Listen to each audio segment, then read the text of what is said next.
I don't. Hey, Kelly? Thank you very much. Do you mind putting on your mic, please, for me? Oh, I didn't put it on.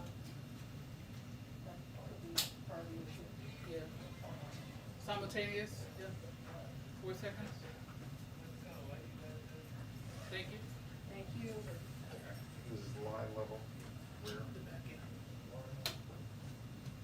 Yeah, I did. I checked that out. Okay, now I see something.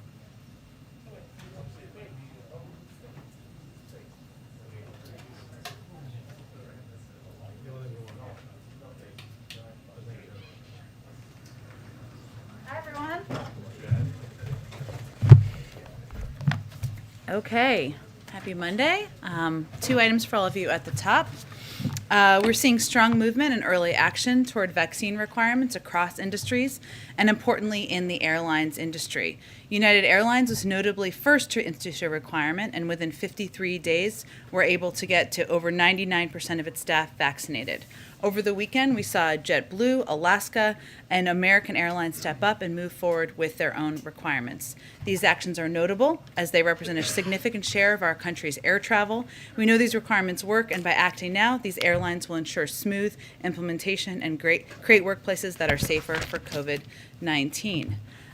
Also wanted to note a USDA, Department of Agriculture announcement today. Secretary Vilsack spoke about our efforts to address competition just a few weeks ago in the briefing room and talked about how the pandemic revealed vulnerabilities in our food system, including consolidation and processing capacity that created supply bottlenecks and led to a drop in effective plant and slaughter capacity, leading to the shorthand of that, increase in prices as people go to the grocery store and try to buy meat and other products to feed their families. We also know farmers and ranchers are losing money when they sell their livestock to the processing plant. Consumers are paying more. It's the meat processors in the middle that are making up the difference. We need more competition, something he noted then, and we can do that by helping small and mid-sized farmers and small and mid-sized processors, because the more processing capacity we have, the more competition there is for farmers, the better prices will get, the better price they will get, and consumers will get fair prices too. That's why today the Department of Agriculture is announcing the new Food Supply Chain Loan Guarantee Program, using $100 million in American Rescue Plan funds to leverage hundreds of millions more in loan guarantees to expand capacity for meat and poultry processing and address bottlenecks in the food supply chain more broadly. This is a meaningful step forward, and today's announcement adds a new commitment to the $500 million previously announced to support meat and poultry processing capacity under the Build Back Better initiative. Amr, welcome back, I guess. I haven't seen you in a while. I don't know. You have a rotation? Go ahead. Thank you for the welcome. Senator Manchin has said that he wants to see a Hyde Amendment included in the reconciliation bill. Congressman Jayapal and others are opposed to that. Where does the president stand on inclusion of a Hyde Amendment in the reconciliation bill? Well, I'm not going to negotiate the package from here, but as you know, the president opposes the Hyde Amendment. That has not changed. Okay.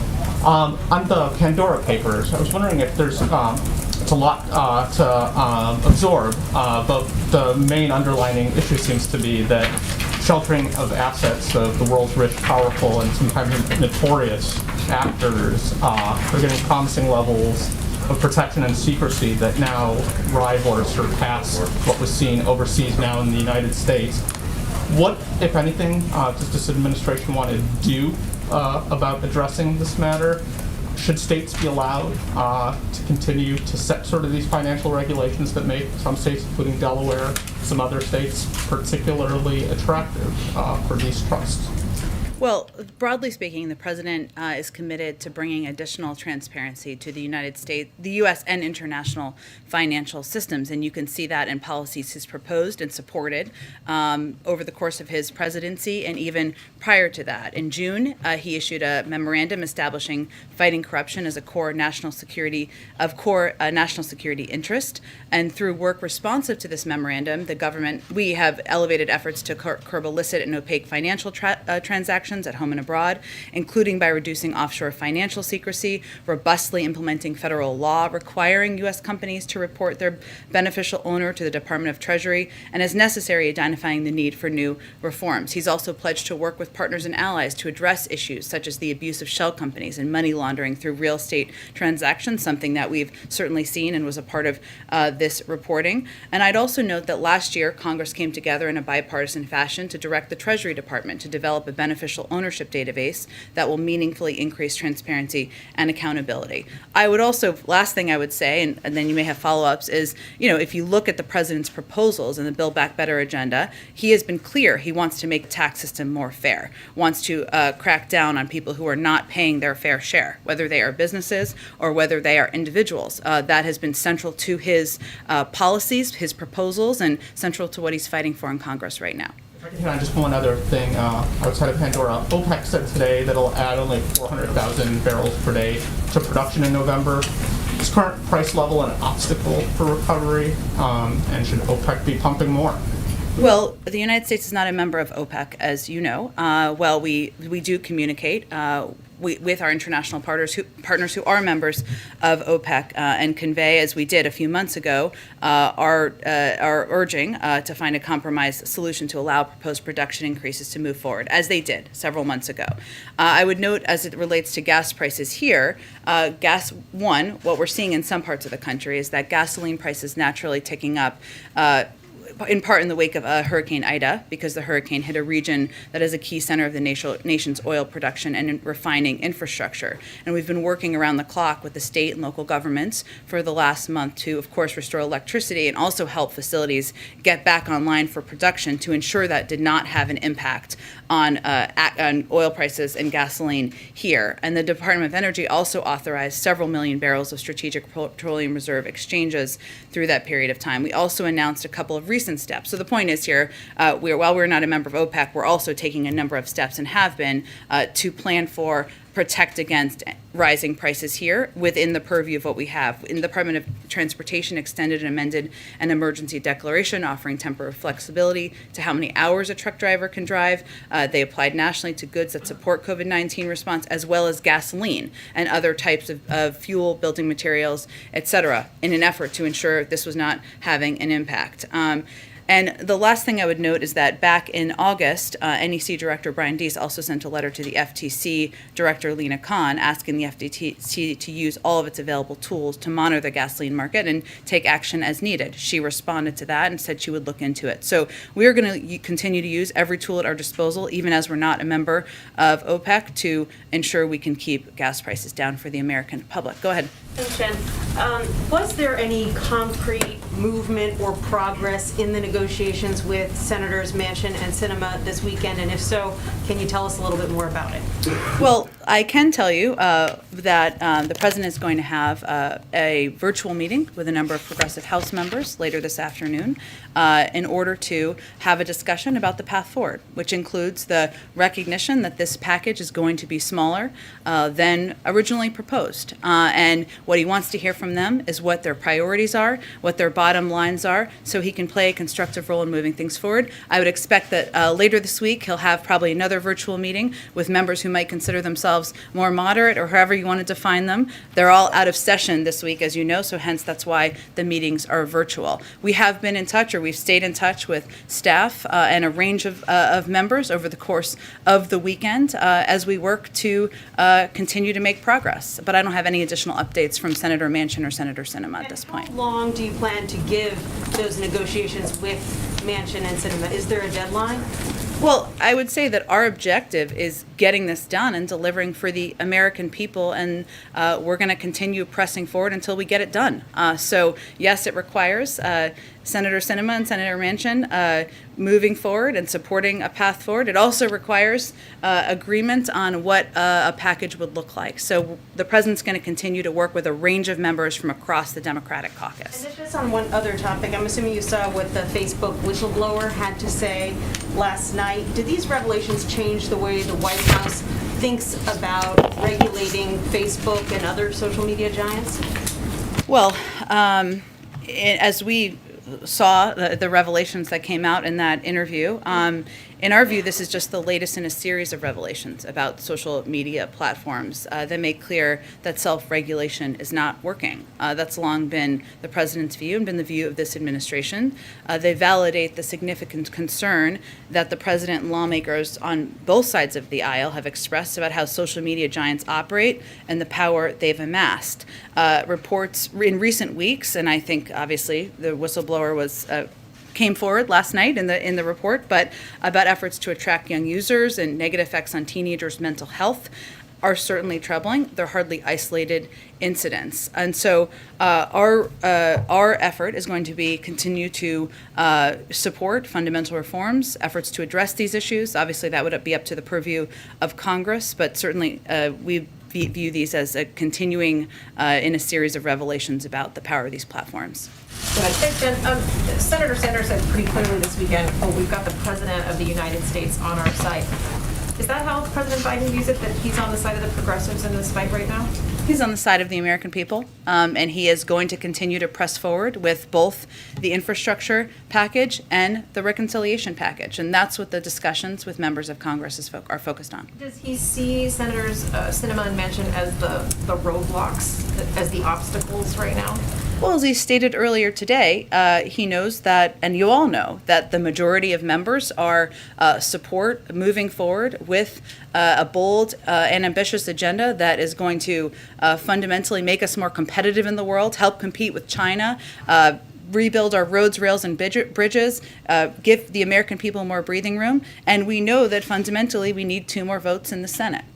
Circling back to one thing he did say on the debt ceiling, that he can't guarantee that the U.S. won't reach this debt ceiling.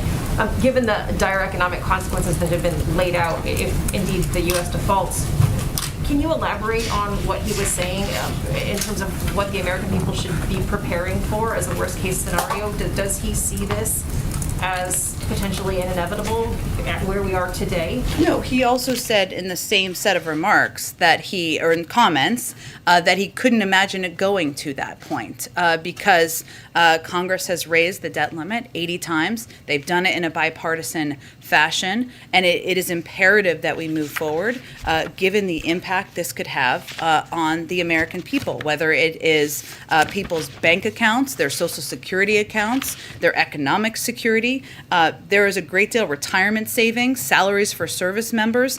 There's a great deal that is at risk for Americans who are going to be waiting at home, watching how this might impact them. Now, the moment we're in, as the president talked about earlier today, is despite the fact that under the last administration, nearly $8 trillion in bills was compiled. I think I have a little chart here just to give you a little visual. Almost $8 trillion during the Trump administration, $676 billion during the Biden administration. So what Senator McConnell is refusing to do is to pay the debts of what were rung up under his leadership when he was in the Senate, still continues to be, of course, and when Trump was president. The debt limit is about paying for bills we have already spent. It is not about initiatives that we're talking about and debating now. And this tells you exactly where those costs came from. Go ahead.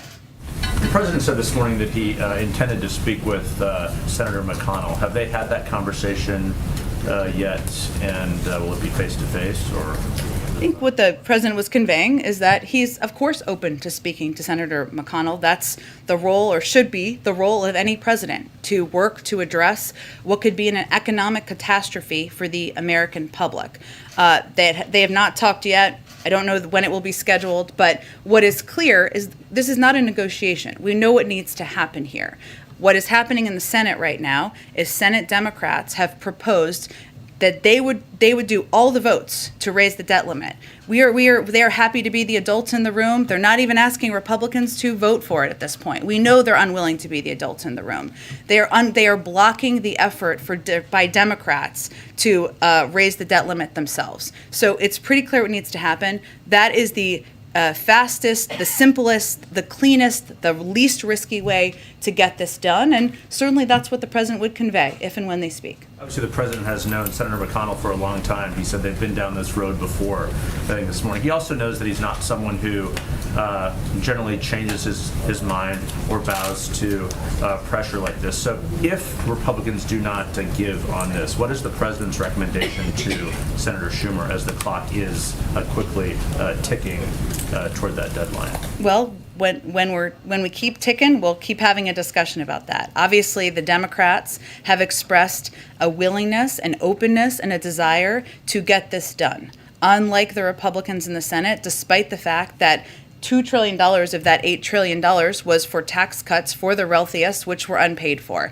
And the rest of it, they supported, most of them supported across the board. The president, as you heard him say, wasn't ruling out options this morning as it relates to legislative paths forward. But what is very clear here is that the cleanest, easiest, fastest way to get this done is by the Republicans allowing Democrats to move forward with a vote. They can do that tomorrow, and we can reduce the uncertainty for the American people. So he's not ruling out reconciliation, just to be clear. He was not ruling out, but let's be clear about what that process. That is a long procedural process, potentially. That's why I was asking. Well, right, but this is an important point because it's a long procedural process. It allows for the Republicans to do unlimited amendments that could be about any topic that may or may not have anything to do with the debt ceiling. Why are we going to play around with the security and the economic security of the American people and the security and the full faith and credit of the United States? That's the president's point he was making this morning. Go ahead.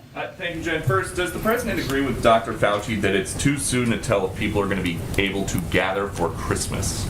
Well, the president relies on CDC guidelines, and they have not changed their guidelines about who can gather together, those who are vaccinated. But we leave it to them if they need to change their guidelines based on where the pandemic sits. Thank you. Following up on something that you just said, you said that the president's going to have a virtual meeting with House progressives to talk about how this Build Back Better package is now going to be smaller than $3.5 trillion. But you have been saying that it costs zero.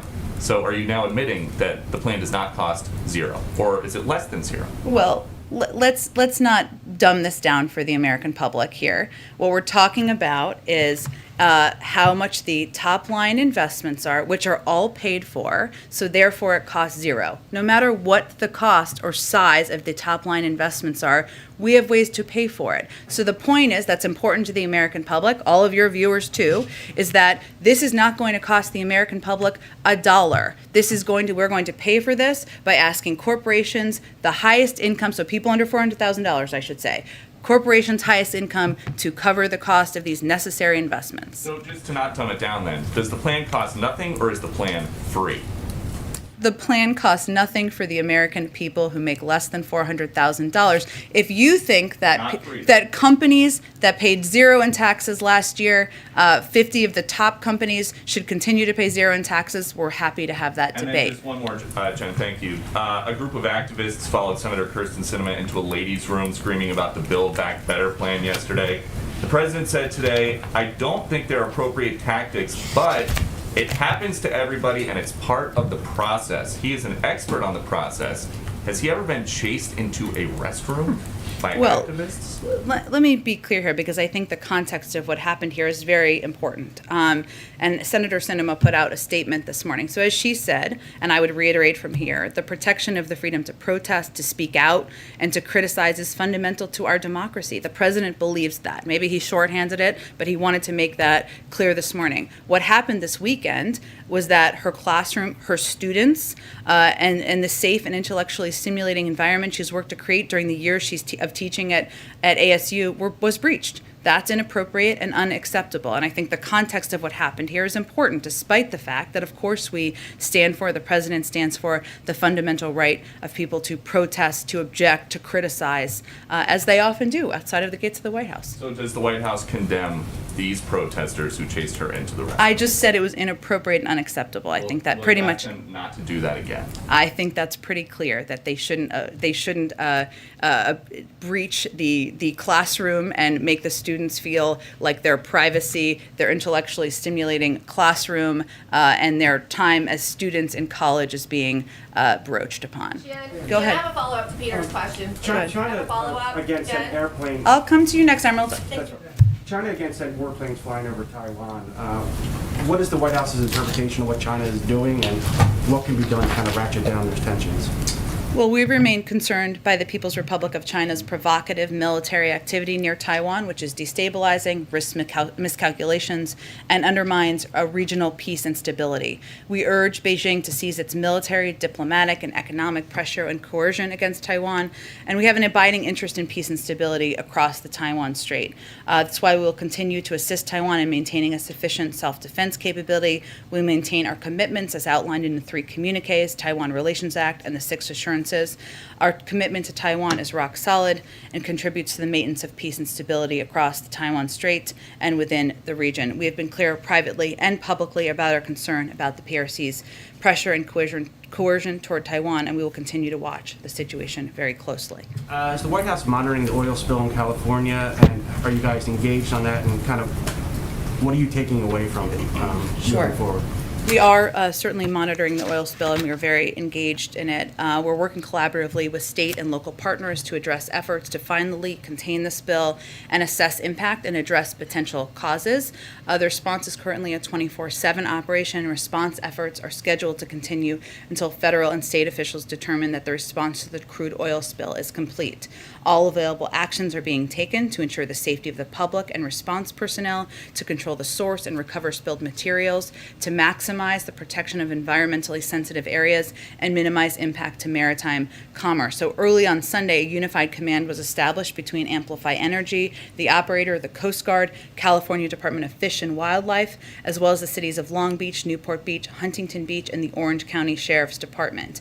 The federal government has so far 14 boats have been conducting oil recovery operations since Sunday afternoon. 4 aircraft were dispatched for overflight assessments. Shoreside response was conducted by 105 government agency personnel, and approximately 3,150 gallons of oil have been recovered from the water, and 5,360 feet of boom has been deployed. So we are very engaged in the effort that is 24/7 at this point in time. Next question. Now, White House economic advisors predicted there would be short-term inflation, but now we're seeing more reports that this is, going to be more long-term, maybe well into next year.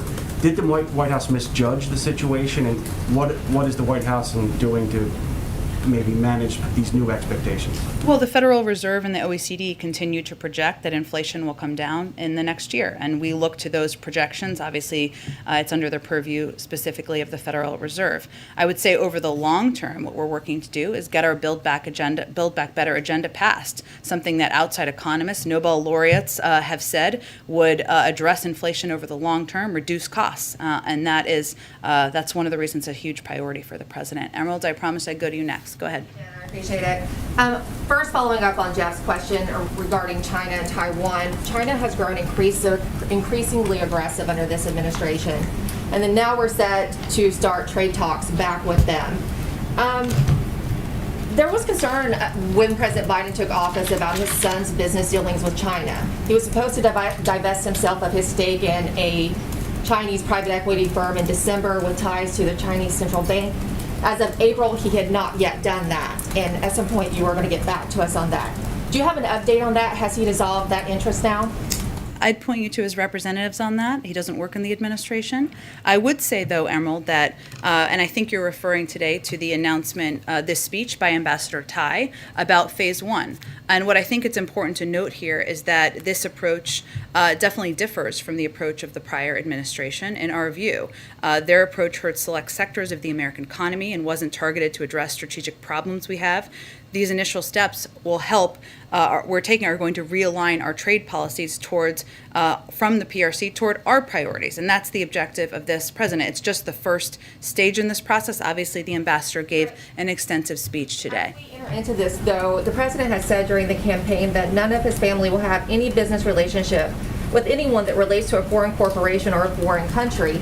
Wouldn't it be assuring to the American people as we head into this if they just let the American people know if Hunter has divulged himself of that? Well, again, I conveyed to you, and then I think I'm going to have to move on, that you should talk to... I have You should talk to his representatives, and there's no reason to yell. I'm certainly not yelling. You should talk to his representatives. That remains his policy. He's been working to wind that down. Beyond that, I think would talk to his representatives. Follow up on what Peter asked regarding Dr. Fauci. Dr. Sure. Fauci has indicated that in the time of COVID, people should be willing to give up personal choice or personal civil liberties for the greater good. We're also seeing very disturbing images out of Australia. So first off, I want to know, does the president agree with that statement by Dr. Fauci? And then secondly, does President Biden support what the Australian government is doing in their country? And would he consider similar measures in the United States if case count goes up, continues to go up over the winter? The president has been pursuing our own policies here in the United States, which has led to nearly 80% of the American public getting at least one shot. And bringing the cases of COVID down dramatically over the past several months. So we'll continue to abide by and conduct our own policies. Go ahead. Thanks, Jen. The president acknowledged today that the top line spending over the reconciliation bill is going to have to be less than he envisioned. Has he started thinking, considering what for him would be a priority to keep in the bill versus not? And is he talking about that or sharing that view in these conversations that you're talking about with moderates and liberal lawmakers on the Hill? Is he sharing what he thinks ought to stay versus what can maybe go? It's a conversation, but the president's red lines continue to be that he will not raise taxes for anyone making less than $400,000 a year, and that he wants to give the middle class in this country some breathing room. But what he wants to do is have a conversation, hear from everybody on what their top lines are and what their priorities are. These were his initial proposals, right? So really this is a conversation to move the ball forward. And that's part of the conversation I'll have with progressive members and other members later this week. And can you talk a little bit about tomorrow's trip to Michigan, why he decided to do that, Sure. what he hopes to accomplish there? Sure. So tomorrow he will be traveling to Michigan. As you all know, it's a state that would benefit greatly from both the bipartisan infrastructure package and the Build Back Better agenda. Just to give you a couple of examples, Michiganders, I confirmed that is actually what people from Michigan call themselves, with Chris over here, spend an extra 67% of their time commuting because of the need for updating infrastructure. I mean, this is something that impacts people across the state every single day. Almost 10% of people in Michigan don't have broadband access. That is really something that will help level the playing field for people, whether they're in urban or rural communities. 44% of people in Michigan live in childcare deserts. These are all issues that are addressed by both of these packages. There's more details, and we're happy to provide more to you as we lead into tomorrow. But this is a state that could benefit greatly from the president's bold and ambitious agenda. He wants to go out there and talk about the components and the pieces of these bills that will make people's lives better, even as we're having very important conversations about the legislative logistics here. Go ahead. Thank you so much, Jen. Thank you. For international visitors, Yeah. The administration is looking at the CDC to guide which vaccines will be accepted. Right now, the CDC says considers fully vaccinated those who got Pfizer, Moderna, and Johnson & Johnson, of course, but it also says the guidance can be applied to vaccines that have been listed by the World Health Organization. Will there be any change to this guidance? And, for example, the Russian vaccine, who is not in the WHO, will be accepted? I would point to the CDC. As you know, we're going to have an update on our international travel guidelines as we get closer to November. Early November remains the timeline that we're focused on, but I will leave it to our health experts to outline more specifics. Go ahead. Sorry, thank you. After a couple of weeks ago, the last update on those guidelines, Canadians can fly, for instance, from Vancouver to Seattle, but can't drive across the border for a non-essential trip. Now, that's had a big impact on border communities all across the country, especially like Point Roberts, Washington, which can only be accessed by land through Canada. Governor Inslee, Senator Murray, Congressman Dobene have asked the administration to either change that policy or at least explain it. I haven't heard anything. Can you tell us anything about the reason for that difference? Again, it's determined by our public health officials, and our objective, of course, is to return to overland travel, just like we're working toward returning to international travel, but we leave it to them to make that determination. Go ahead. I don't have anything more on this. Go ahead. Thanks. I wanted to go back to you and the president earlier said that reconciliation was a risky way to get the debt ceiling through. And I know that you've said that there's potentially votes that could happen, but the parliamentarian has said that it's not going to impact your other reconciliation bill in any way, and Democrats control the Senate, so therefore you have the majority to knock down any amendment that Republicans would offer. So while I totally take the point that it would be cleaner if there was just a vote on the bill, I'm wondering if you could identify what the risk is, and particularly in the context of, I think what Republicans say is, you guys don't want to go down this path because rather than a sort of pause that would be a set time limit, reconciliation would force you to put a actual dollar amount on what the debt ceiling increase would be. Well, the reason why, obviously, as you know, but others may not, it would be a separate reconciliation bill, not the same as the reconciliation package we've been debating and talking about, which, by the way, we've been working on for months now, as you know. The reconciliation process would mean essentially starting from scratch. And the point is, why wouldn't it be the preference? Why, for everybody involved, Democrats, Republicans, the American public, we have a bill that we could vote up or down to raise the debt limit. It's a much easier, cleaner, simpler, less risky process. And yes, Democrats are in control of the Senate, but Republicans can still bring up a range of amendments, as they have in many other cases, about a range of issues, extending the process. They can be unlimited. That's how the process and rule works. So to us, that doesn't make sense as the preference. We're not ruling out options, but the clear, clean, fastest, least risky option is very crystal clear to us here. I wanted to ask about the energy crisis that's going on abroad, and we kind of touched on it earlier. You spoke about efforts to sort of shore up energy in the United States, but there's a couple crunch points. One is, as other nations, including China, are struggling with energy, it leads to those inflation issues because we have much of our supply chain is abroad and factories aren't functioning there. In Europe, some of our closest allies are seeing lines for fuel around the, stacking up.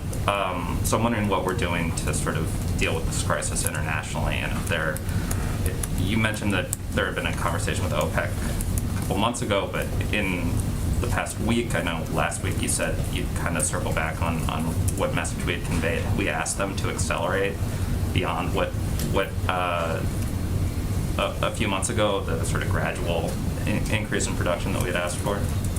Well, I think one of the questions I was asked last week is about Jake Sullivan, our national security advisor, who was meeting with Saudi Arabia and the UAE last week. So in those meetings, while the Saudi Arabia meeting was focused on Yemen, and that was the primary purpose, he and his team did reiterate the imperative of creating conditions to support global economic recovery. And included in that is, of course, the price of oil around the world. We are in regular touch with OPEC, so I didn't mean to convey that we were only in touch months ago. We are in regular touch with members of OPEC members, I should say, since we are not a member, and that has been ongoing.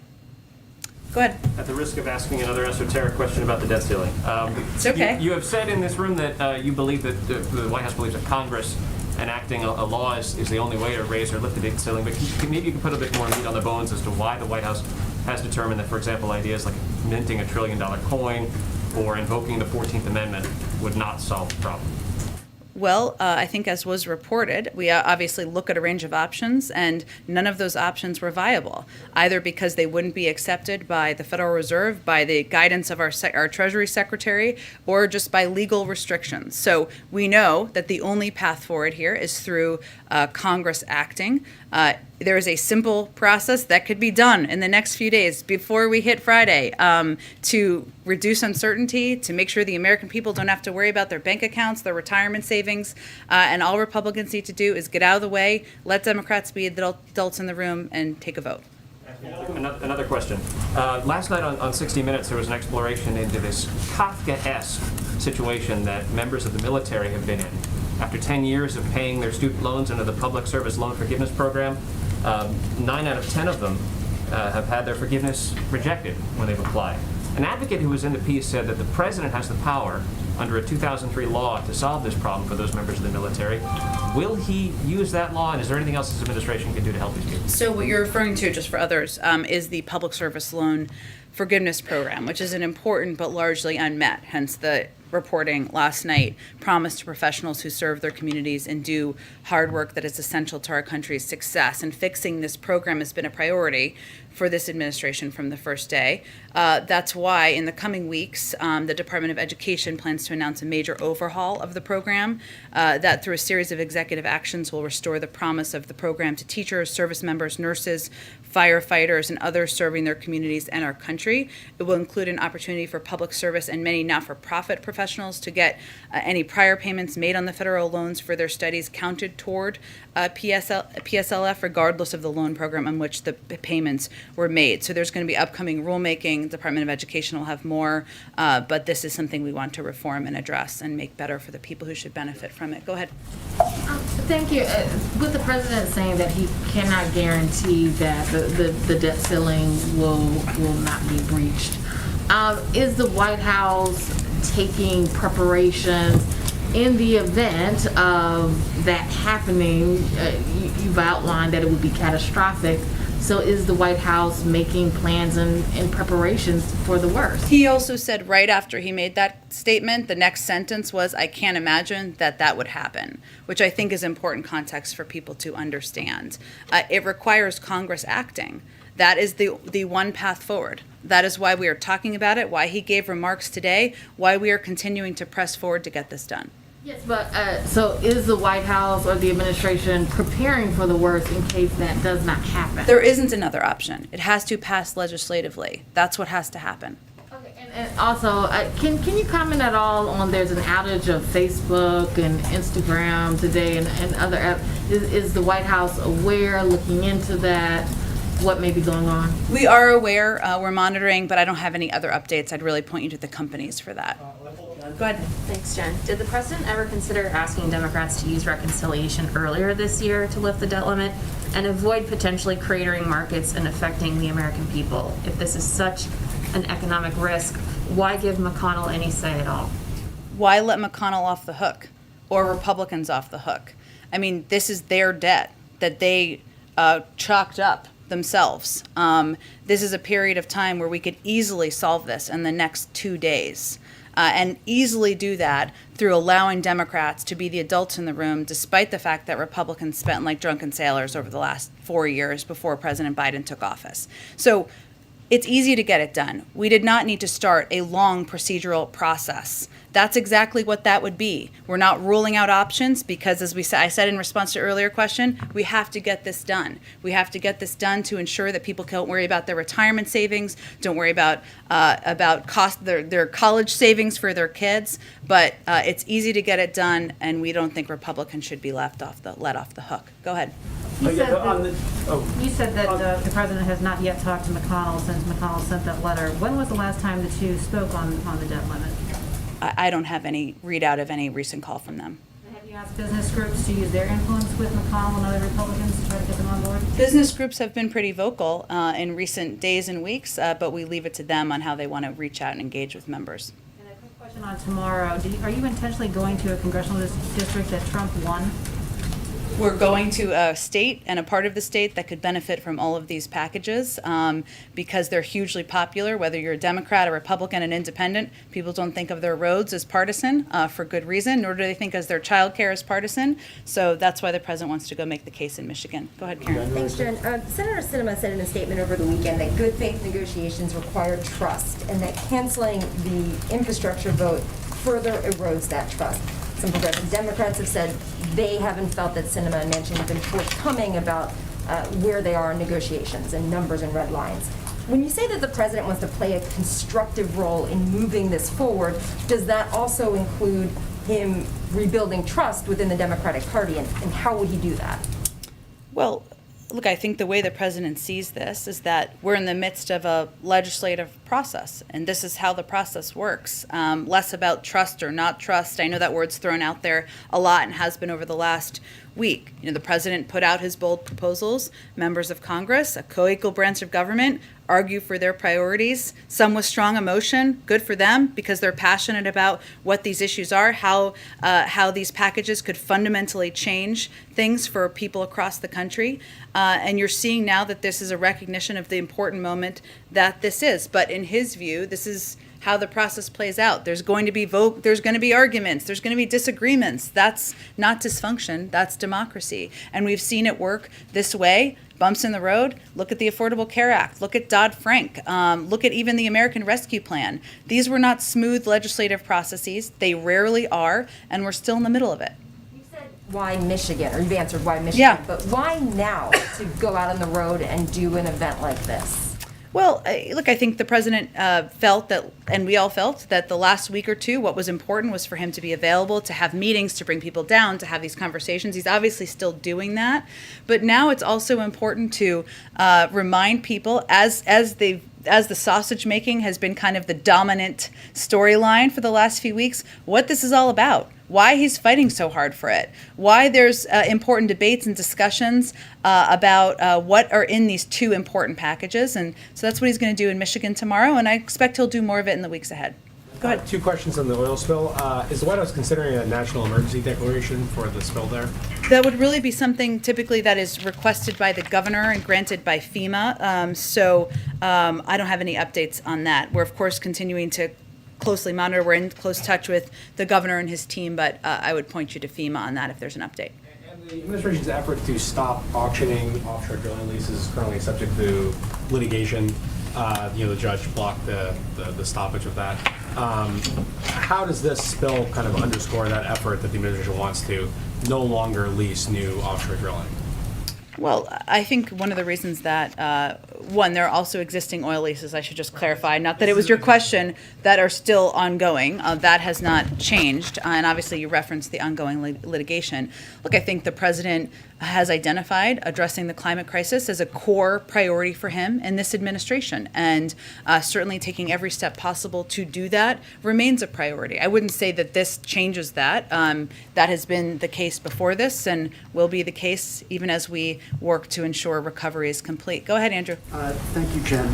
Last week, Chairman Thompson of the January 6th Select Committee said that his committee would be making referrals for criminal contempt in the event that Trump administration witnesses fail to honor the subpoenas that have been served on them. In past administrations, those sorts of referrals have not been acted on by the Justice Department. And I know the president has said that the DOJ will act independently of the White House, but broadly speaking, will the Biden administration break with recent precedent and actually follow the law in this case? Well, these witnesses have not failed to appear at this point in time, so we're not quite there in the process. And obviously, we would point to the Department of Justice. I think there have been cases, I know this wasn't your question, but since you asked about January 6th, broadly, where we have did not exert executive privilege, for example, in the matter of certain former DOJ officials who had been called to testify before Congress. I cite that both to illustrate how we have approached this issue so far and the broader spirit in which we'll continue. But obviously, issues that are of the purview of the Department of Justice will remain there, and we're not quite at the point where anyone's failed to appear. Phrase that slightly then. Past administrations have not followed the law and acted on these sorts of referrals. Whether or not one will happen in the future. But I understand your question. Of course we're going to follow the law, but I'm not going to get into hypotheticals that aren't right now relevant to this current state of play. I would also point you to the Department of Justice, as you noted in the beginning, but I also wanted to note where we have broken with some recent past precedent and how we've approached, just to give you an example. Go ahead, Eugene. Thanks, Jen. Any update on the Department of Education's look at whether or not the president could write off student loans? Ron McClain told us that they were looking at that and that it would take a few weeks, or that he was hoping that it would take a few weeks. Just wondering what if there's a holdup and what the holdup is. I don't have any other update. I would say that obviously lowering the cost of college or relieving student debt is a priority to this president and this vice president. If Congress wants to send us a bill that would relieve 10,000 $10,000 in student debt, the president would be happy to sign that. Obviously, there hasn't been action on that to date. And I would also note that part of his proposals has been lowering the cost of college, giving more people access to college who wouldn't have otherwise had it, which shows his commitment to the issue. And Harold Cole, a senior advisor and the only political appointee on the State Department's legal team, resigned and wrote a memo. And I want to get this right, so read from what he said. I believe this administration's current implementation of the Title 42 authority continues to violate our legal obligation not to expel or return individuals who fear persecution, death, or torture, especially migrants fleeing from Haiti. He also said lawful, more humane alternatives plainly exist. So I want to get your reaction to that memo, and also why is the only political appointee at the State Department's legal team wrong? Well, I haven't seen his memo at this point. I'm not sure when it came out. That's fine, please do. I would say that we don't see Title 42 as an immigration policy. It is a public health authority because we're still in the middle of a pandemic, and it is determined by the CDC. It is also true that there are several exceptions for Title 42, including those who are fleeing persecution, who express a concern of fear. It goes through a process. Those who have health issues, those are individuals who go through our immigration proceedings and process. So it remains in place because we're in the middle of a pandemic, but I think the shorthanding of that isn't an accurate depiction of what our policy actually is, even as it relates to exemptions. Can I a question on climate change? Sure. So during his West Coast trip, the president called for bold action on climate change in response to wildfires and other extreme weather events. But the climate provisions are also a major sticking point in the reconciliation process between Senator Manchin and the progressive faction. What is the president telling fellow Democrats about climate policy during those talks? And is this an area where he's willing to make concessions? It remains a priority to him, otherwise he wouldn't have proposed it. And there's also very broad support within Congress for climate provisions that are in both the reconciliation package as well as the infrastructure package that includes historic investments in electric vehicle charging stations, the replacing of lead pipes to make sure kids have access to clean drinking water. And as you know, in the reconciliation package, it helps create a climate core, helps make sure there's a standard, has key pieces that will be pivotal investments to addressing the climate crisis. I'm not going to negotiate from here, but obviously the president would not have proposed them if he did not think they were a priority to him. Go ahead in the middle. Thank you, Jen. I have a question on Ethiopia, since the president mentioned Ethiopia once again in his remark. But I want to ask something about Senator Joe Manchin. Do you know if he wants to be president? Does he really like to be president? Does he want to play the role of president? Does he like the president? Doesn't he like the president? I guess I don't really expect you to answer because I know it's difficult to go from winning a Senate seat in West Virginia to maybe beating Donald Trump by 7 million votes. But what does it say about democracy that you can win in an election by 7 million votes and one person can actually doom your entire agenda? We don't see it that way. We're in the middle of a process. This is democracy. It's not dysfunction. So we're going to keep at it. Go ahead. Thank you. If I could go back to that question on inflation, you said the spending package will help inflation over the long term. The New York Federal Reserve president says he sees elevated inflation for at least another year. So what is the timeline you're looking at for the long term, especially since this reconciliation package could go into effect over the course of 10 years? You know, how long should Americans be expected to wait for those prices to come down? Well, the Federal Reserve and the OECD and others have also said inflation is expected to come down. They continue to say it's transitory. I would say that it is a 10-year package, but what's important about the package is that several economists, Nobel laureates and others, have conveyed it would help address inflation over the long term, which is something that I think is in the interest of the American people, the public, and future governments, of course. Go ahead. In the last 24 hours, North Korea's press agency says they've reopened the hotline with South Korea. Just wondering if the administration has been in touch with Seoul in that time and what concerns you may have about the, I guess, supposed, I don't know if it's a real hypersonic missile, but the alleged hypersonic missile. Well, we support, first to your first part of your question, I think, we of course support and continue to support inter-Korean dialogue and engagement and cooperation, and we'll continue to work with our ROK partners to that end. As it relates to our engagement, we, of course, on the missile launches, let me add that so I don't miss that. We, of course, condemn any illicit missile launches which are destabilizing to the region and to the international community. We're consulting closely with our allies, both in capitals and in New York at the UN, as we assess the recent events and as we determine next steps. As it relates to our own engagement, which I think you were also asking about with North Korea, our goal, of course, remains complete denuclearization of the Korean Peninsula. We remain prepared to meet with DPRK without preconditions. In our messages, we have made specific proposals for discussion with the DPRK. We hope DPRK will respond positively to our outreach, but at this point, we have not had a response. Following up on Taiwan, in the last few hours, it's been reported that China sent 52 aircraft into Taiwanese airspace.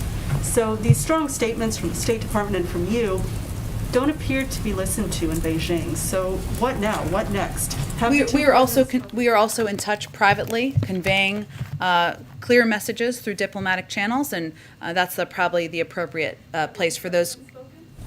No, the president has not, but we have obviously have high-level officials who are in touch with a range of officials there. Go ahead. Thank you. On Pandora Papers, so will the Pandora Papers revelations affect the dialogue between the White House and its strategic partners? For instance, a month ago, President Biden was discussing corruption issues with President Zelensky of Ukraine, and now Mr. Zelensky is reportedly involved in this offshore scandal. So does this fact, let's say, undermine trust between Washington and Kiev? I would say that, as I stated a little bit earlier, but let me reiterate, I mean, the president's commitment is to bringing additional transparency to both the U.S. and international financial systems. It's something that he has pressed for in his domestic agenda, but also something that in international forums he has focused on, elevating as important to level the playing field, reduce corruption, ensure that we are doing that as a coordinated international body. So I wouldn't say it changes. Maybe it makes it even more important to be on the international agenda. Go ahead in the middle. Okay, last one. Go ahead in the middle. Thanks, Jen. Given in relation to Taiwan, I'm wondering, can you say which U.S. officials have been raising concerns with China privately about China's military activity near Taiwan? I would point you to the State Department, Department of Defense, who can give you any more detail there is to offer. And then also, is there an update on a potential meeting between President Biden and President Xi, given? No, I would say that I just heard my voice, which was a little bit of an out-of-body experience. I would say part of, and obviously there was a significant speech that Ambassador Tai gave today, and part of our objective and our engagement as it relates to our China strategy is to maintain high-level dialogue. So I don't have anything to preview for you at this point in terms of a meeting or next conversation, but certainly maintaining high-level dialogue at that level is a priority to this administration. Thank you. We'll do this again tomorrow. Thank you, Jen.